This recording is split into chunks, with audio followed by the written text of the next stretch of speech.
propiamente la tutela constitucional, y resulta que en Venezuela se llama amparo. Y ustedes la tienen erigida a partir del 91 y ha habido a veces el uso o abuso que se discute en la academia de la figura de la tutela en Venezuela. Imagínense ustedes, desde el año 80 existe eso y tuvo un momento de florecimiento y de exportación interesante, aunque esa figura también estaba en algunos lugares de Centroamérica, pero en el caso venezolano tuvimos un verdadero florecimiento y exportación durante una década o casi un poquito más de una década. Esa figura del amparo es la figura de la tutela colombiana exactamente igual, a diferencia de la española, que es una figura totalmente distinta, y vamos a ver las incidencias que eso genera después en elementos centrales de esta conferencia, que les voy a plantear después los límites al Tribunal Constitucional, a las Cortes Constitucionales o a las salas constitucionales en ejercicio del control constitucional. En 1991 ustedes también edifican en la arquitectura constitucional la acción de cumplimiento. Resulta que cuando usted revisa también las figuras venezolanas, se da cuenta que desde 1925 en Venezuela, por primera vez, un poco curiosamente, en el planeta Tierra se consagra una norma de control de las abstenciones y las omisiones de las ramas del poder público, y que realmente su desarrollo es a partir del año 84. Ustedes lo desarrollan a partir del año 97, justamente con la ley 393, si no me equivoco, perdónenme por hacer remisiones a su derecho interno, que casi es una osadía, o al principio de autoridad, que ustedes saben obviamente mucho más de eso que yo. Pero las temporalidades son importantes, porque si a lo mejor hubiéramos volteado hacia el lado, hubiésemos conseguido salida que de alguna manera ya las teníamos por los mismos problemas. De nuevo repito, fíjense que la figura que están creada en el derecho colombiano,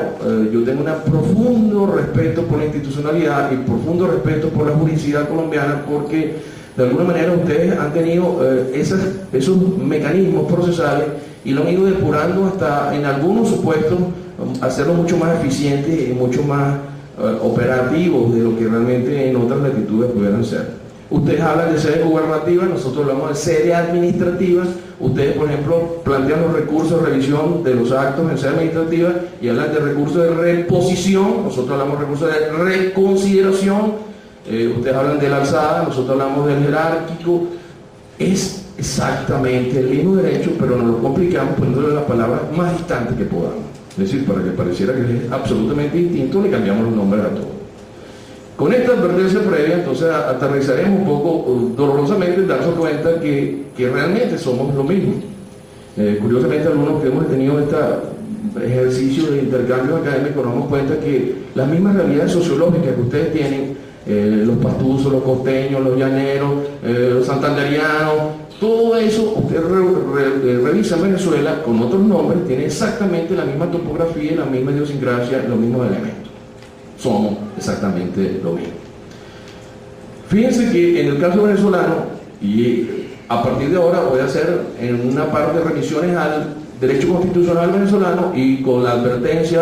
de que voy a hablar de derecho constitucional venezolano, cualquier parecido con la vida real de la problemática venezolana es mera coincidencia, es decir, los personajes o los elementos son absolutamente incidentales, así que por favor siempre acuérdense que estoy hablando de derecho venezolano con algunos elementos de derecho comparado,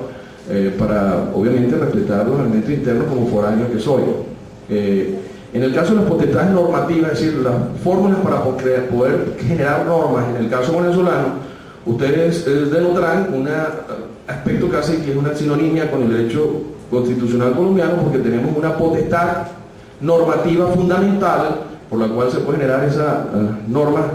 de producto del poder constituyente, que puede ser originario y derivado, y eso se hace a través de tres mecanismos previstos en la Constitución: una Asamblea Nacional Constituyente, la figura de la enmienda a la reforma, que son lo que ustedes llamarían como actos legislativos de modificación constitucional. Sin embargo, en el seno de la Constitución hay unos mecanismos de generar normas constitucionales que están fuera del texto constitucional, de manera tal que las normas fundamentales en Venezuela no solamente son el texto constitucional, sino que hay, por ejemplo, derechos inherentes a la persona humana que están en el texto constitucional, pero que se entienden constitucionalizados, aun cuando tengan otros instrumentos jurídicos. Los pactos y tratados internacionales en materia de derechos humanos son rango fundamental en Venezuela, por lo tanto también son parte de la Constitución. Es decir, todo eso son formas de modificar la Constitución que están inclusive dentro de cláusulas internas de la misma Constitución. Eso genera solamente la posibilidad de dictar normas fundamentales. Esto va a ser absolutamente importante cuando yo me meta con la operatividad de los tribunales constitucionales, Corte Constitucional en Colombia, y en el caso venezolano ni siquiera llega a ser una Corte Tribunal Constitucional, sino es una sala constitucional dentro del Tribunal Supremo de Justicia, que vemos cómo se organiza eso, y van a darse cuenta cómo es absolutamente importante tener claro cómo es el diseño constitucional para ver quién hace norma constitucional, porque por lo menos en el caso venezolano hay la situación de discusión académica en la cual a veces los pronunciamientos dimanados de la sala constitucional pretenden ser parte de la Constitución y modificar la Constitución, por lo tanto estaría invadiendo la función constituyente, un órgano constituido como es la sala constitucional. Eso detenta los peligros y genera dos posiciones académicas que yo trataré de ser lo más equilibrado para ilustrar las dos. Además de esa posibilidad de dictar esa norma fundamental, existe la posibilidad de dictar normas de rango legal, que en el caso venezolano, en principio está otorgado racionalmente a todos los órganos legislativos.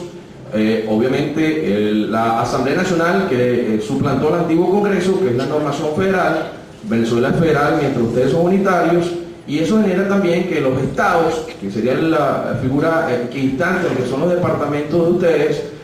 también para el caso venezolano se entienda como actos legislativos, producto de la federación, y los municipios dictan ordenanzas que también son actos legislativos. Aquí hay una diferencia importante con el derecho colombiano, ya que ustedes, la figura generada por la normatividad de la asamblea,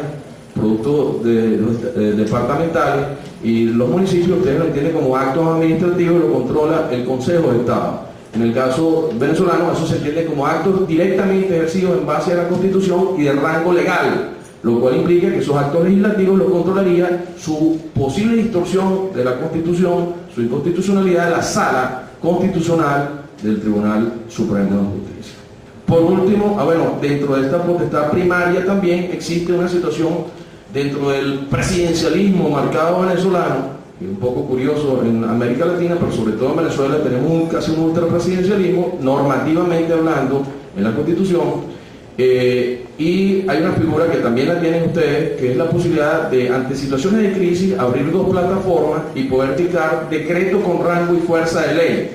Esos decretos que podrían tocar la esfera individual del individuo, porque igualito es como si fuera rango legal, pero ante una posibilidad de normación o normatividad rápida. En Venezuela decimos normación, ustedes utilizan la palabra normatividad.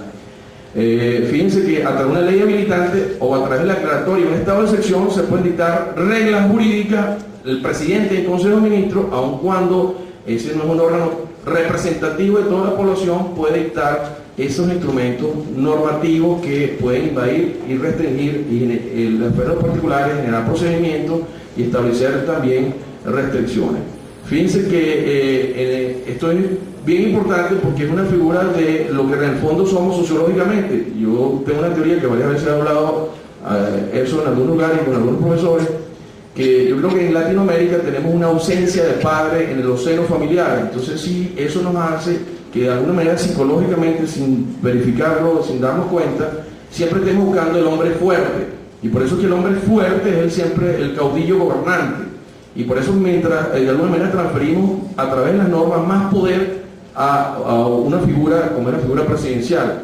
Eso es particularmente importante porque eso lo tenemos constitutivamente, lo que es constitucional en la sangre, pues lo entendemos así.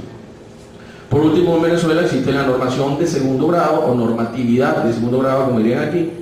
que es la figura